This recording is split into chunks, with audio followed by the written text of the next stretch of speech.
இவ்வகையான நாய்களுக்கு முகக்கூட அணிஞ்சு அழிச்சிட்டு வரணும்னு போட்டோம்.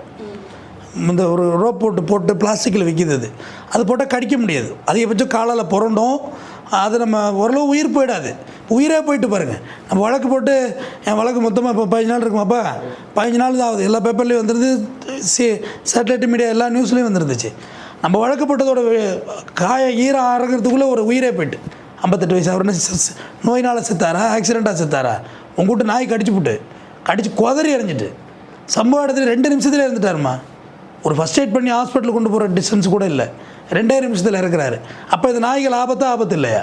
இந்த மாதிரி அக்ரெசிவ் டாக்ஸ் இதெல்லாம் வந்து சென்னை இந்த மாதிரி மாநகரங்களில் வளர்க்குறாங்கல்ல.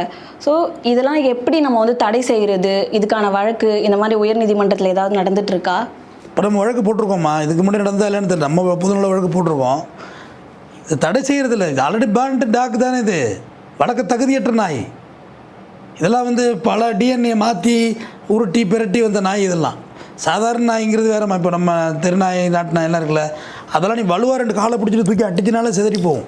ஏன்னா அது என்ன எத்தனை கிலோ வெயிட் இருக்க போகுது? ஒரு 6 கிலோ 7 கிலோ 10 கிலோ வெயிட் இருக்கும். ஆனால் நான் சொல்கிறேன், இந்த நாயெல்லாம் 20 கிலோ 30 கிலோ 40 கிலோ வெயிட் உள்ளது. உன்னால் தூக்கவே முடியாது நாயை.